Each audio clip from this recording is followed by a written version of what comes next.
Have you ever imagined what it would be like to face one of the most treacherous mountains in the United States at the age of 66, accompanied only by your war dog, and discover that all your military experience would not be enough for what was to come?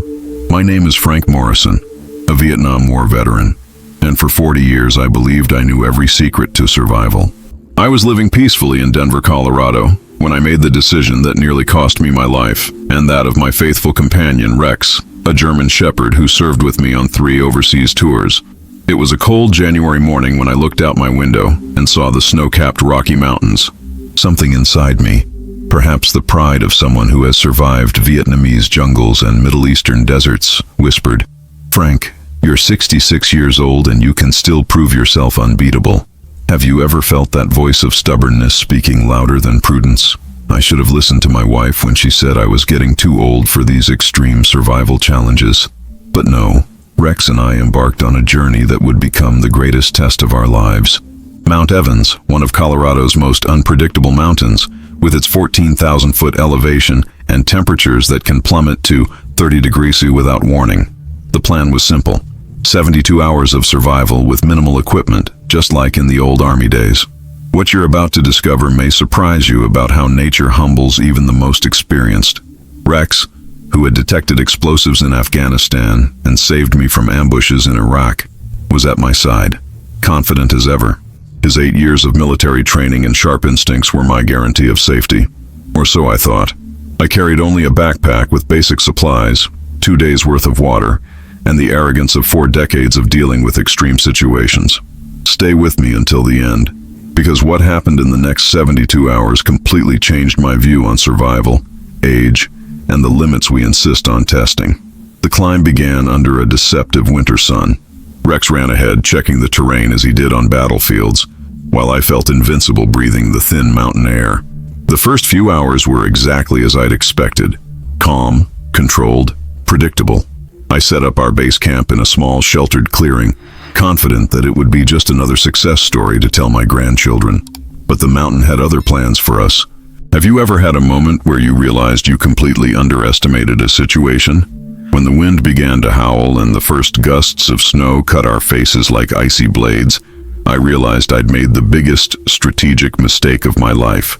Rex sniffed the air and looked at me with those eyes that said, "Boss, we're in trouble."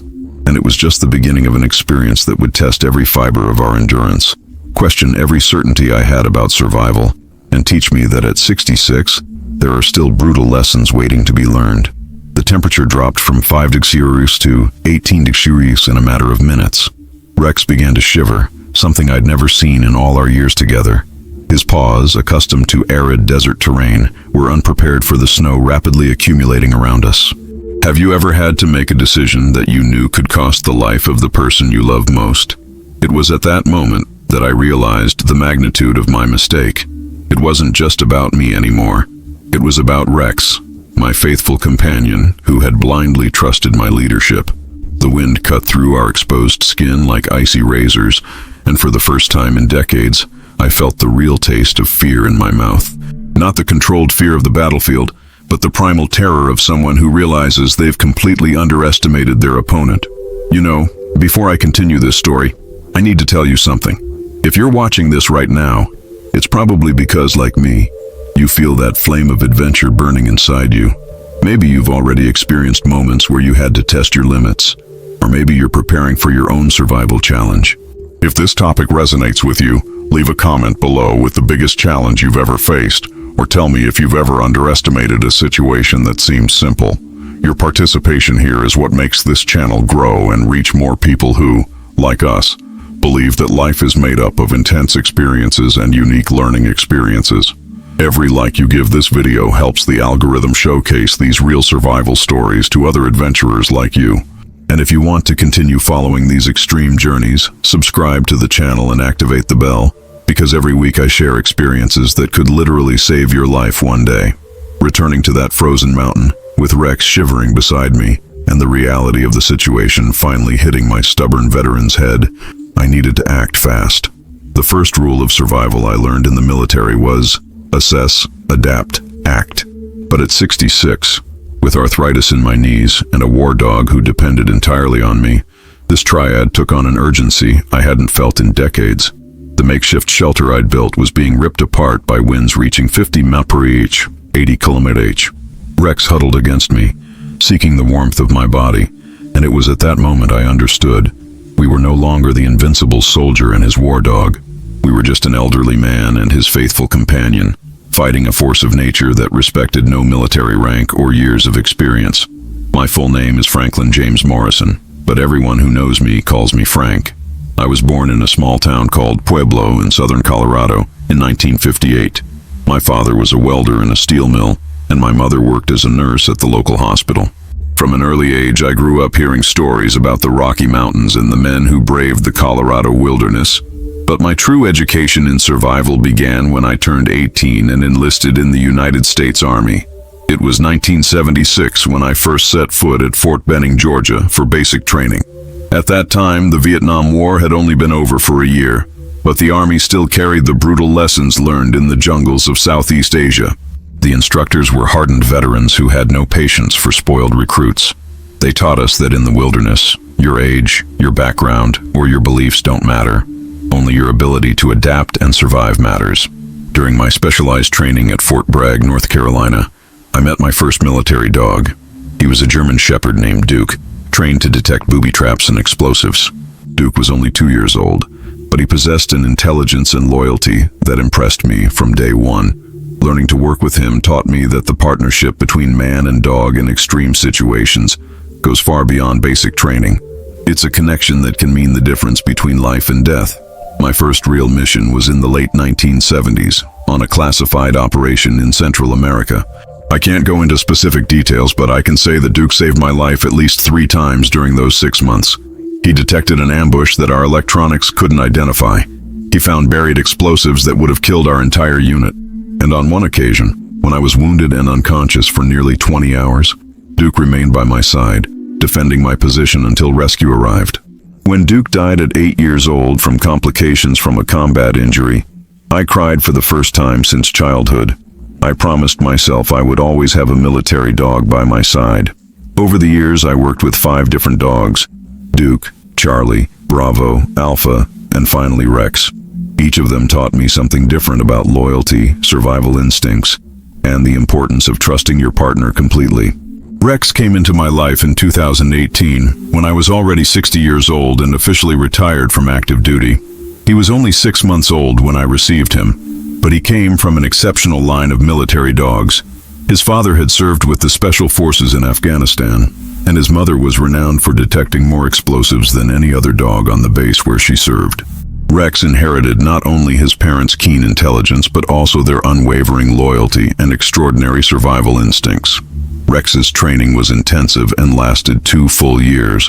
I taught him everything I'd learned from 4 decades of military experience: how to detect weather changes through odors in the air, how to identify dangerous terrain, how to find shelter in extreme conditions, and most importantly, how to stay warm during emergencies using your own body heat.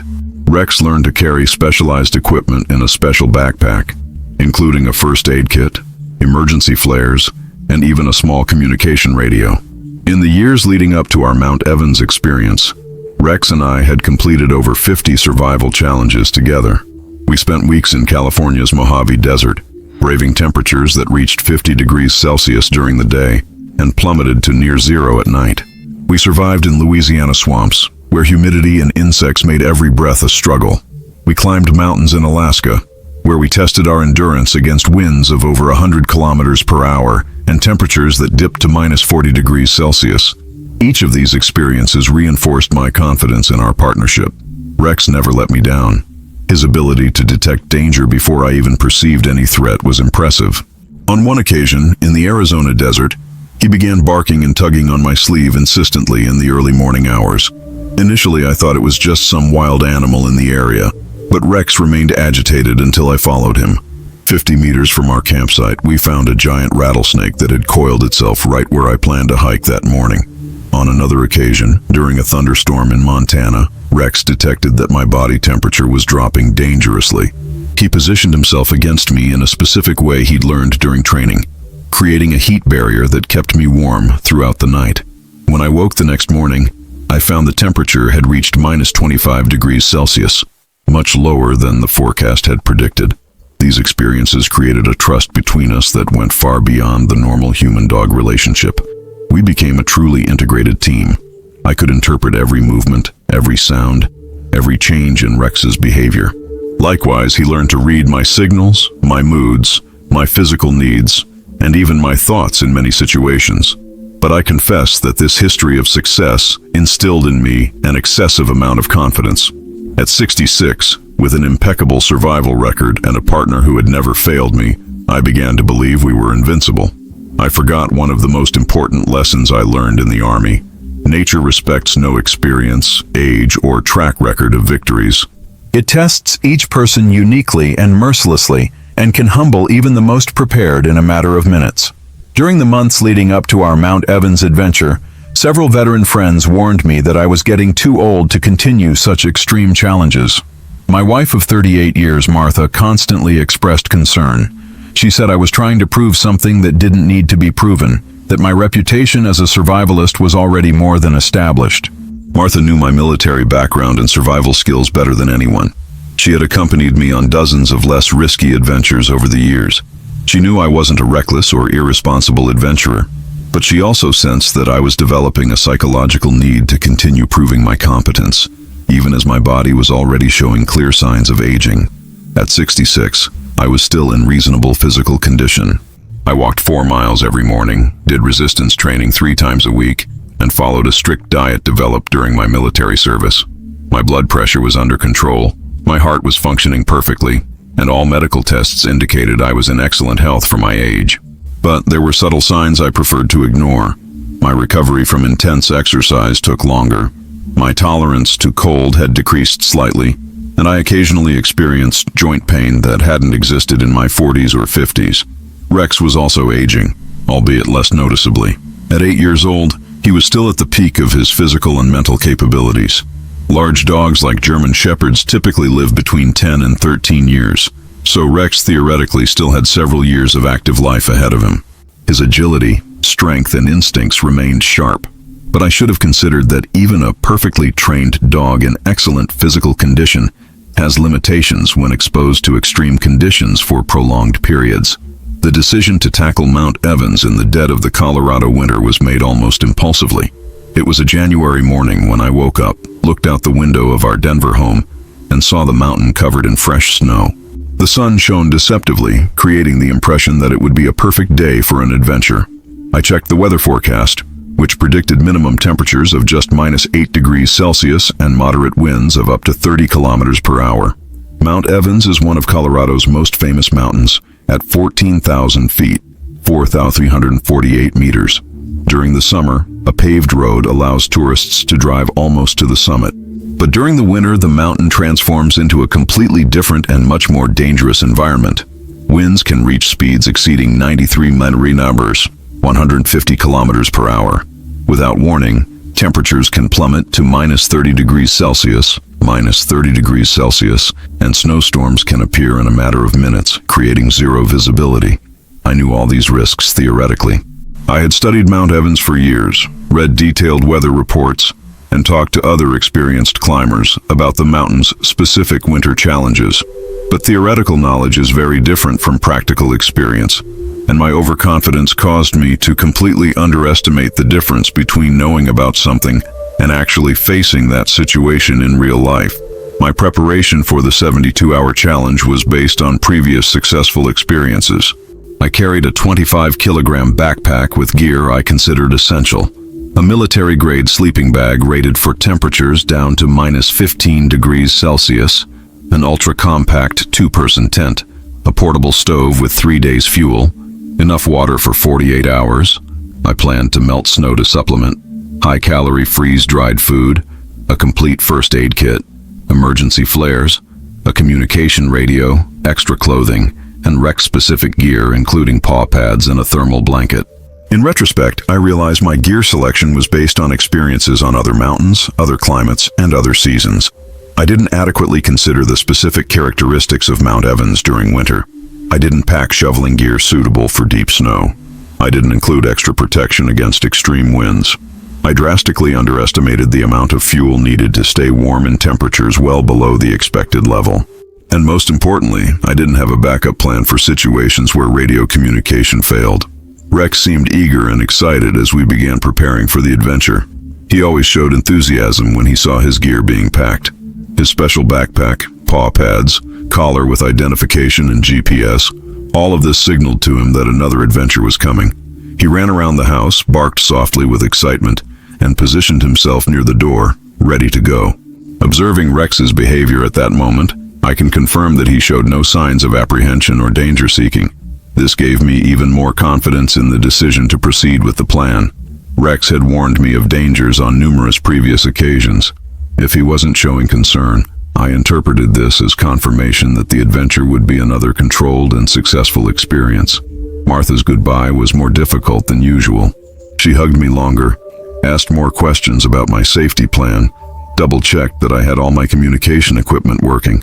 She said she had a bad feeling about this particular trip, something she rarely expressed before my adventures, but I interpreted her concern as the natural nervousness of a wife worrying about her husband, not as a genuine warning based on keen feminine intuition. The drive to the base of Mount Evans took approximately 2 hours. The weather remained stable throughout. The sun continued to shine. The outside temperature was only -2 degrees Celsius, and the weather forecast on the car radio confirmed favorable conditions for the next 3 days. Rex rode calmly in the backseat, gazing out the window and occasionally poking his head out when we stopped at traffic lights. Upon reaching the base of the mountain, I made one last check of all my equipment. I tested the communication radio and achieved clear contact with the local base station. I confirmed that the GPS was working perfectly and accurately pinpointing our position. I checked that Rex was comfortable with all his gear. I checked the weather forecast on my cell phone one more time before losing sight of him due to the altitude. Everything indicated it would be just another controlled and successful adventure.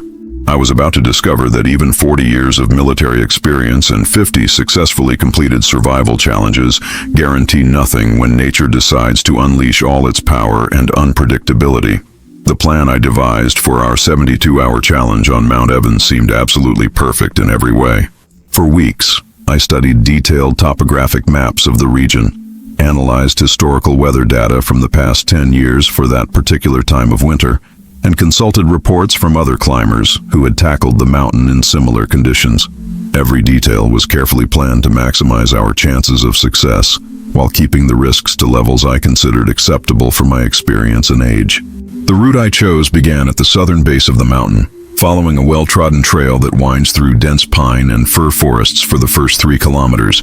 This initial section offers natural protection from winds and temperatures, allowing for a gradual warm-up before tackling the more exposed areas of the mountain. My goal was to establish base camp at an elevation of approximately 3,200 meters, in a relatively protected area I had identified through satellite imagery and descriptions from other adventurers. The schedule I developed was meticulously detailed. I planned to begin the climb at 6 a.m. on Friday, taking advantage of the milder temperatures of sunrise and avoiding the extreme cold of the early morning hours. The first phase of the hike was expected to take between 4 and 5 hours, considering my age, the weight of my gear, and Rex's need for regular stops for rest and hydration. I anticipated arriving at base camp around noon, which would give me enough time to properly set up the shelter before temperatures began to drop in the late afternoon. Saturday would be dedicated to exploring the surrounding area and testing different high-altitude survival techniques. I planned to build alternative shelters using only natural materials available in the region, practice water harvesting techniques through controlled snowmelt, and test my ability to maintain adequate body temperature during prolonged periods of inactivity. Rex would actively participate in all of these exercises, practicing his skills in detecting climate change and locating natural shelters. Sunday would be the most challenging day of the schedule. I planned to climb to an elevation of approximately 3,800 meters, testing my physical limits in extreme altitude and freezing conditions. This phase would include practicing ice climbing techniques, navigation in low visibility, and survival with minimal resources for at least 6 consecutive hours. Return to base camp was scheduled for late afternoon, followed by equipment disassembly and a descent to the base of the mountain before nightfall. The gear selection for this adventure was based on decades of experience and extensive testing in similar conditions. I opted for an approach I called controlled minimalist survival, carrying only the items absolutely essential for our safety, while maintaining a level of challenge that would genuinely test our abilities. This philosophy had worked perfectly on all previous adventures, always resulting in enriching experiences that pushed our limits without compromising our safety. My main pack weighed exactly 50 pounds, a weight I considered ideal for my 66-year-old physical condition. It included a high-quality military-grade sleeping bag, personally tested in temperatures as low as -60 degrees Fahrenheit during a previous Wyoming adventure.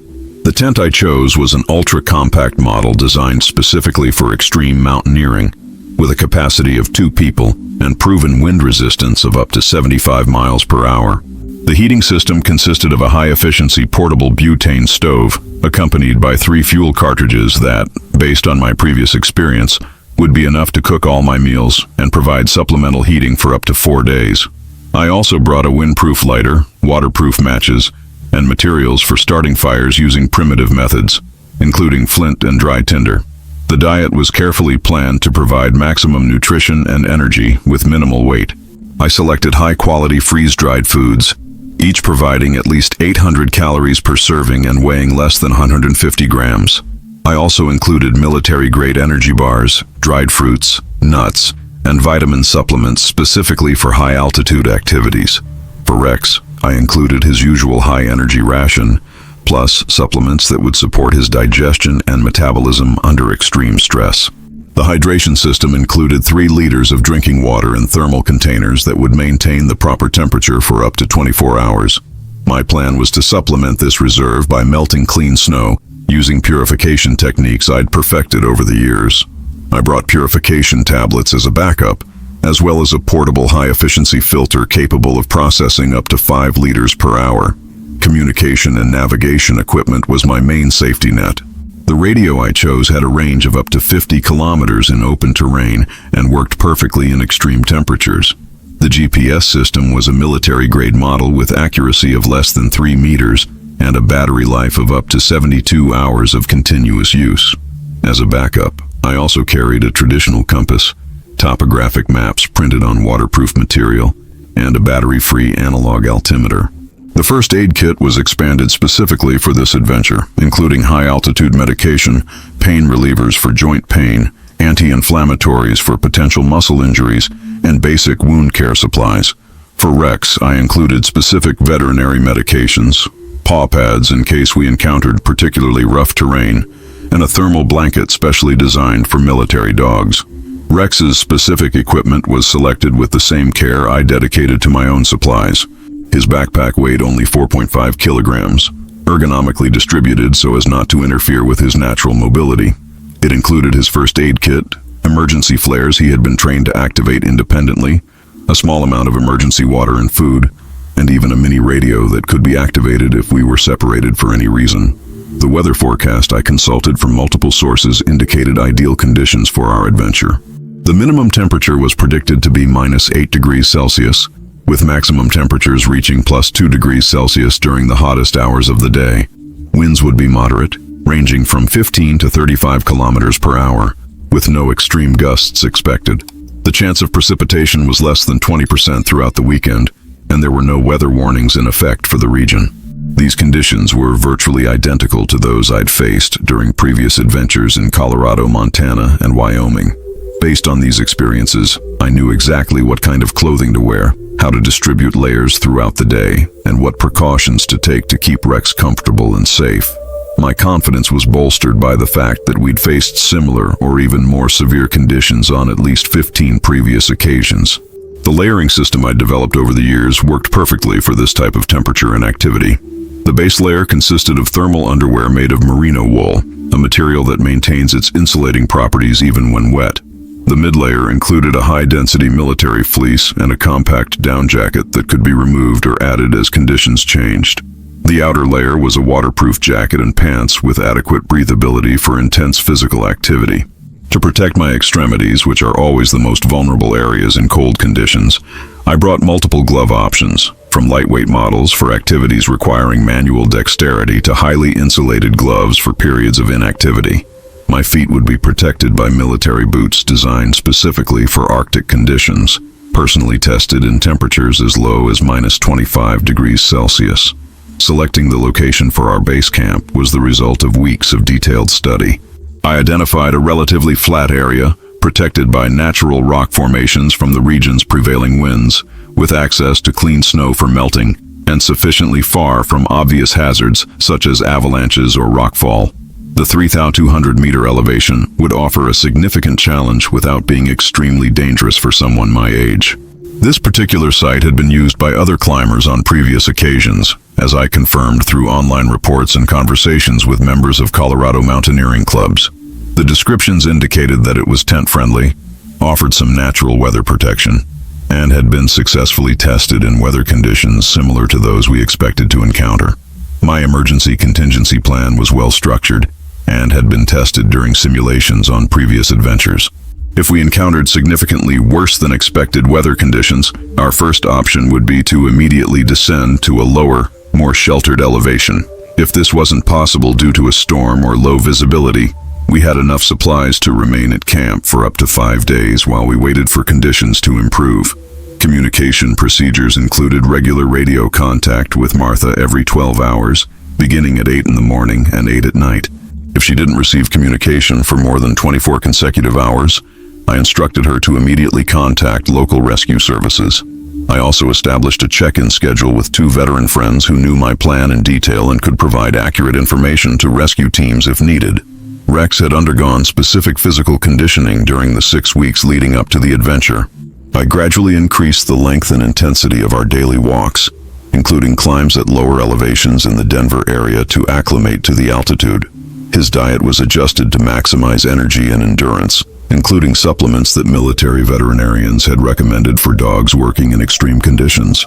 The training exercises we conducted during preparation included simulated emergency conditions, practicing mutual warm-up techniques, and familiarizing ourselves with all the equipment Rex would carry during the adventure. We tested our ability to work effectively as a team in low-visibility conditions, simulating situations where we would need to rely entirely on each other's instincts and training. The adventure would be fully documented through photographs, detailed notes in a waterproof journal, and audio recordings describing our experiences in real time. I plan to use this material for future survival talks to other veterans, and possibly for a book on senior survival adventures that I had been considering for a few years. My motivation for this particular adventure went beyond a simple physical challenge or skill test. At 66, I felt a deep psychological need to prove to myself that I still retained all the capabilities that had defined me during decades of military service and subsequent adventures. It was a matter of personal identity, self-esteem, and confirmation that aging had not significantly diminished my fundamental abilities. In retrospect, I recognize that this psychological motivation created a dangerous bias in my judgment. I wanted the adventure to succeed so badly that I unconsciously ignored or downplayed warning signs that, under normal circumstances, would have led me to reconsider or postpone the challenge. My need to prove my continued competence overrode my traditionally cautious risk assessment. What had seemed like an absolutely perfect plan was about to encounter a reality far different from my carefully calculated expectations. Nature rarely follows human predictions, and Mount Evans was preparing lessons that 40 years of experience had not taught me. The first 12 hours of our Mount Evans adventure unfolded exactly as I'd planned during weeks of meticulous preparation. We woke up at 5 a.m. on Friday at our hotel in Golden, Colorado, a small historic town about an hour from the base of the mountain. The weather was perfect, with mild temperatures just 2 degrees below zero and completely clear skies, without a single cloud visible on the horizon. Rex displayed his characteristic enthusiasm from the moment he saw his equipment being organized. He ran around the hotel suite, barked softly in excitement, and positioned himself near the door with that alert expression he knew so well after 8 years of working together. His eyes shone with the sharp intelligence that made him such an exceptional partner, and his body posture indicated he was physically prepared and mentally focused for another challenging adventure. During breakfast in the hotel restaurant, I watched Rex eat his usual portion of high-energy rations with the healthy appetite he always displayed before important missions. His demeanor was calm and collected, with no signs of anxiety or apprehension. This completely reassured me, as Rex had developed over the years an almost supernatural ability to detect dangerous situations before I could identify any threat. If he wasn't showing any concern, I took that as definitive confirmation that our adventure would be another controlled success. The drive to the base of the mountain took exactly 58 minutes, following Interstate 70 and then back roads that wind through smaller communities nestled in the foothills of the Rocky Mountains. Throughout the drive, the weather remained stable and favorable. The outside temperature remained consistent between -2 and -5 degrees Celsius, and the updated forecast on the car radio continued to predict ideal conditions for the next 3 days. Rex rode calmly in the back seat, occasionally gazing out the window at the scenery and displaying the relaxed demeanor he always displayed during our adventure trips. He had learned to associate these longer trips with positive and challenging experiences, and his body language indicated excited anticipation rather than nervousness. He took regular breaks to drink water from his portable bowl and munch on some energy snacks he always carried on trips. We arrived at the trailhead at exactly 6:45 in the morning, 15 minutes ahead of my scheduled time. The parking area was completely empty, which wasn't surprising considering the time of year and the fact that most casual adventurers avoid Colorado's mountains during the winter. This complete solitude was exactly what I expected and desired for our genuine survival experience. I performed a thorough final inspection of all our equipment before beginning the ascent. I retested the communication radio and obtained a clear, strong signal with the local base station, confirming that our emergency communication was working perfectly. I verified that the GPS system was operational and pinpointing our initial position with absolute accuracy. I inspected every item in Rex's backpack, ensuring that everything was properly secured and distributed so as not to interfere with his natural mobility. The first section of the trail, which stretched for approximately 2.5 kilometers through a dense forest of pine and fir, was in exceptional condition. The snowpack was uniformly deep, about a foot deep, enough to create an authentically wintry environment without posing a significant obstacle to our progress. The trail was clearly marked and well-defined, making it easy to navigate even for someone my age carrying a 50-pound backpack. Rex immediately demonstrated his perfect adaptation to mountain conditions. He would run ahead for distances of 15 to 20 meters, then return to check my position and physical condition. This movement pattern had developed naturally over our previous adventures, representing an ideal balance between his natural need for exploration and terrain recognition, and his trained responsibility to maintain constant visual contact with me. Throughout this first phase of the climb, Rex flawlessly executed the safety check procedures I'd taught him over years of training. He regularly sniffed the air, detecting subtle shifts in wind patterns that might indicate impending weather changes. He carefully scanned the terrain ahead, identifying potential obstacles or hazards before I could. Occasionally, he'd stop abruptly to listen for distant sounds that his keen ears could pick up long before mine. My physical condition during this initial phase was excellent. My heart rate remained within the range I considered ideal for sustained activity at moderate altitude. My breathing was controlled and efficient, with no signs of premature fatigue or difficulty adapting to the gradually increasing elevation. The joints that occasionally bothered me during intense activity were functioning without pain or stiffness, likely benefiting from the gradual warm-up from the hike. The layering system I'd developed over the years was working perfectly for the specific conditions we faced.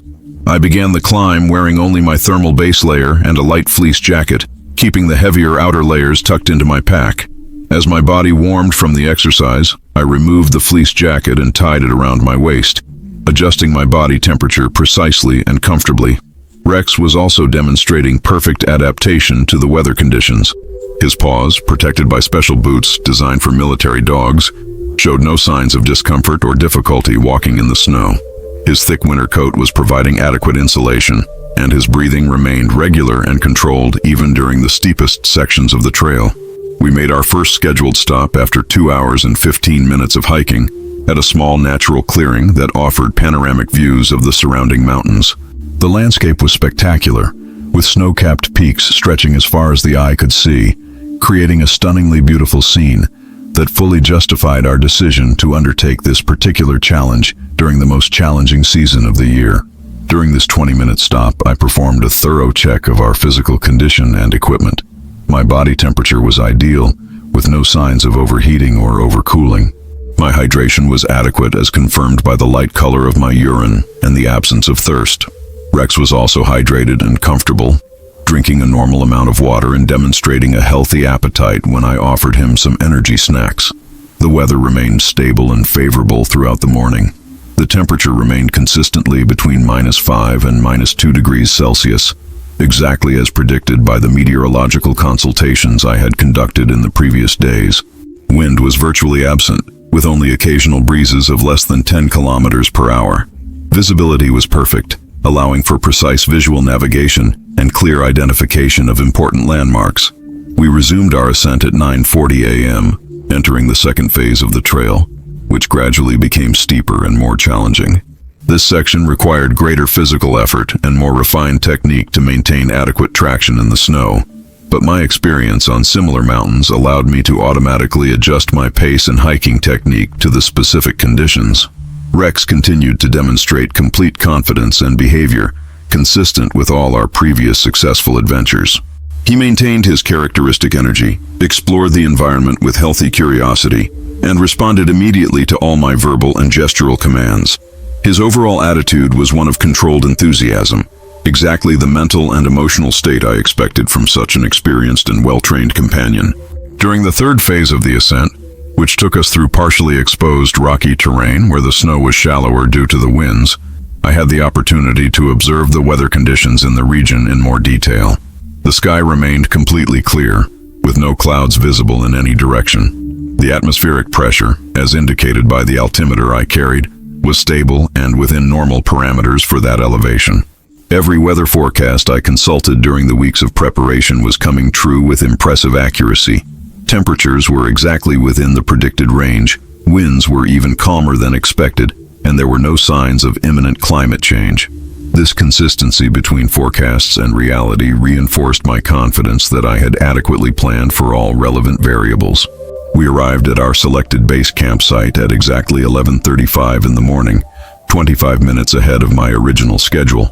The area was even more suitable than I had anticipated based on my study of maps and aerial photographs. The surface was relatively flat and stable, with adequate natural drainage and partial wind protection from strategically placed rock formations. The confirmed GPS elevation was 3,187 meters, just 13 meters below the planned altitude, a completely negligible difference for all practical purposes. The location offered convenient access to clean snow for melting, was sufficiently far from obvious hazards such as potential avalanches or rock falls, and provided adequate views of the surrounding area to monitor changing weather conditions. Rex immediately explored the entire camp area, performing his instinctive reconnaissance and security procedures. He carefully sniffed the perimeter, identified possible escape routes in different directions, and located the best spots to set up our equipment. His demeanor remained completely normal and confident, showing no signs of apprehension or detection of potential danger. The camp setup process was extremely efficient and organized. I set up the tent in the most protected position available, orienting the main entrance away from the prevailing winds. I organized our supplies systematically, creating specific areas for cooking, emergency equipment, and first aid supplies. Rex had his own designated space within the tent, adequately insulated from the cold ground and easy access to his water and food. By 12:45 in the afternoon, our camp was fully established and operational. I made my first scheduled radio contact with Martha, reporting our safe arrival and excellent conditions, and confirming that everything was proceeding exactly as planned. She expressed satisfaction at hearing we were safe and reminded me to expect my next communication at 8 o'clock that night. During the afternoon, we dedicated time to a detailed familiarization with our immediate surroundings. I systematically explored the entire surrounding area within a 200-meter radius, identifying available natural resources, possible alternative shelters in case of emergency, and navigation routes in different directions. Rex accompanied me on all these explorations, mentally mapping the territory using his heightened senses. Conditions remained ideal throughout the afternoon. The temperature peaked at 1 degree Celsius around 2 o'clock, then began to gradually decline as the sun moved toward the western horizon. Winds remained minimal, rarely exceeding 15 kilometers per hour, even in the most exposed areas. Visibility remained perfect, allowing clear visual navigation in all directions. I prepared our first meal using the portable stove, which worked perfectly under the altitude and temperature conditions. Rex consumed his regular portion of high-energy rations, demonstrating a normal appetite and apparently healthy digestion. We both stayed adequately hydrated using water I had carried and supplemented with melted and purified snow using the techniques I've perfected over the years. As the sun began to set around 5:15 p.m., temperatures began their expected decline toward their predicted lows. We added additional layers of clothing as needed, adjusting our insulation gradually and in a controlled manner. Rex positioned himself next to me inside the tent, contributing his natural body heat to our overall temperature maintenance strategy. The first 12 hours had been an absolute and undeniable success. Everything was working exactly as planned, with no unpleasant surprises or significant deviations from expectations. My confidence was at an all-time high, reinforced by the practical confirmation that my planning had been accurate and that our physical and mental preparation was more than adequate for the challenge we had chosen to face. In retrospect, I recognize that those perfect 12 hours created a dangerous sense of security and total control that led me to unconsciously lower my psychological guard. The initial success completely masked the fact that we were about to face conditions that would test every aspect of our preparation in ways I had never anticipated or experienced before. The change in weather conditions began so subtly that I initially interpreted the first signs as normal mountain weather variations during the transition from day to night. It was around 6 in the afternoon when I noticed that the wind, which had remained virtually non-existent all day, began to gradually increase in intensity. The initial gusts were no more than 20 kilometers per hour, perfectly within the parameters I had considered acceptable throughout my planning. Rex was the first of us to show signs that something was changing in the environment around us. Around 6:15 p.m., and I noticed he began sniffing the air more frequently and intensely than usual, repeatedly raising his head toward the northeast of the mountain. His behavior didn't indicate immediate alarm, but rather a heightened alertness that I recognized as his characteristic pattern when detecting environmental changes that his heightened senses could perceive long before mine.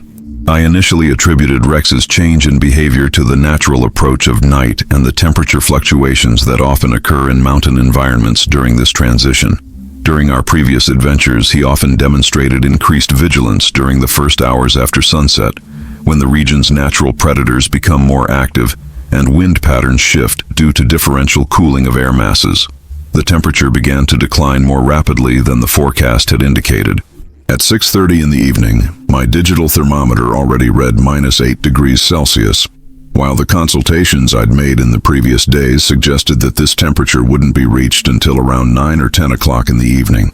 This 3 to 4 hour difference didn't alarm me significantly, as variations in the temperature schedule are relatively common in the mountains due to local factors that regional forecasts can't always capture with absolute accuracy. What should have worried me more than it did was the speed of this temperature change.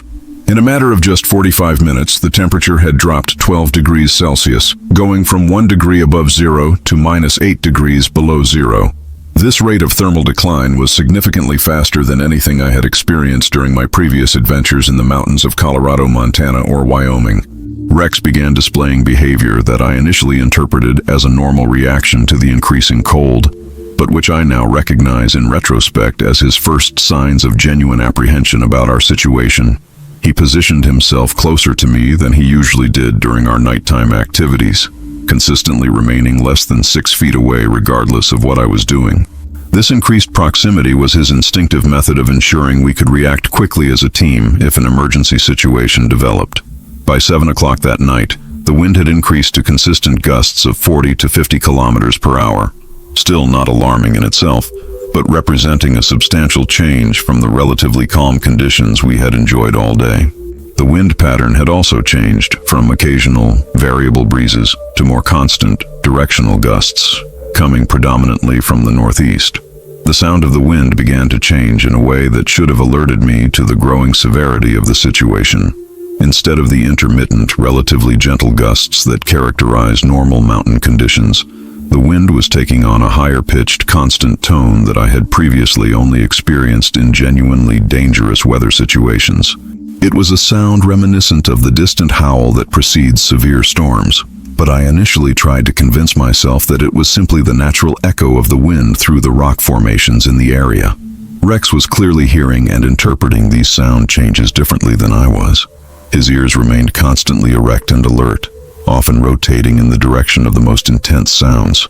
Occasionally, he would emit a low, barely audible whine that I recognized as his vocal signal for situations where he detected something worrisome but hadn't yet identified as an immediate threat. It was his way of communicating to me that I should increase my own vigilance without creating unnecessary panic. Atmospheric pressure, as indicated by my analog altimeter, began to decline more sharply than would be normal for gradual weather changes. In about an hour and a half, the pressure had dropped by the equivalent of an elevation change of nearly 100 meters, indicating the approach of a weather system significantly more intense than anything predicted by my meteorological surveys. During my second scheduled call with Martha at 8:00 p.m., I reported the changing conditions, but in an optimistic and confident manner that reflected my genuine belief that we were experiencing nothing more than normal mountain weather fluctuations. I reported that the temperature had dropped more rapidly than expected and that the wind had picked up moderately, but I emphasized that our equipment was working perfectly and that both Rex and I were comfortable and safe. Martha expressed some concern about the changing conditions and suggested we consider calling it quits if the weather continued to worsen. Her feminine intuition was detecting something in my voice or in the information I shared that suggested greater risk than I was consciously acknowledging. But my confidence, based on decades of experience and 49 previous successful adventures, led me to reassure her that everything was under control. This conversation with Martha represented a critical missed opportunity. Had I taken her concern more seriously and truly considered calling off the adventure at that moment, both Rex and I would have avoided the traumatic experience that was about to unfold. But my professional pride and my psychological need to prove my continued competence at 66 prevented me from recognizing that prudence and true experience sometimes mean knowing when to back off. By 8:30 p.m., the wind had increased to consistent gusts of 60 to 70 kilometers per hour, beginning to seriously test the stability of our tent. The model I chose was rated for winds of up to 70 kilometers per hour, so technically we were still within safety specifications, but the constant stress on the structure was creating noises and movements I'd never experienced on previous adventures. Rex clearly showed he was becoming uncomfortable with the situation. He positioned himself in the center of the tent, away from the walls, which were beginning to vibrate intensely in the gusts of wind. His breathing had become slightly faster, indicating a growing level of physiological stress. Periodically, he looked directly at me with an expression I interpreted as questioning our next steps, almost as if he were asking if we should consider any changes to our plan. The temperature continued to drop faster than any weather forecast had suggested. At 9 o'clock that night, my digital thermometer read minus 15 degrees Celsius, a temperature forecasters had predicted would only be reached during the early morning hours. This 4 to 5 hour discrepancy between forecasts and reality should have been a clear sign that we were facing a much more severe weather system than initially anticipated. The cold was beginning to affect our comfort in ways I hadn't experienced during previous adventures in theoretically similar conditions. Even inside my military sleeping bag rated for temperatures down to minus 18 degrees Celsius, and wearing all the layers of thermal clothing I'd brought, I felt my core body temperature beginning to decline faster than my 66-year-old metabolism could efficiently compensate. Rex was also being affected by the increasing cold in ways that genuinely worried me for the first time since the adventure began. Despite his thick winter coat and the extra thermal blanket I had brought specifically for him, I noticed he began to shiver slightly, something I had never witnessed during our previous experiences, even in conditions I considered equally challenging. The most alarming phenomenon that began to develop around 9:30 p.m. was the change in the nature of the precipitation. What had begun as light, sporadic snowflakes turned into denser, more granular snow, then gradually evolved into something approaching small hail.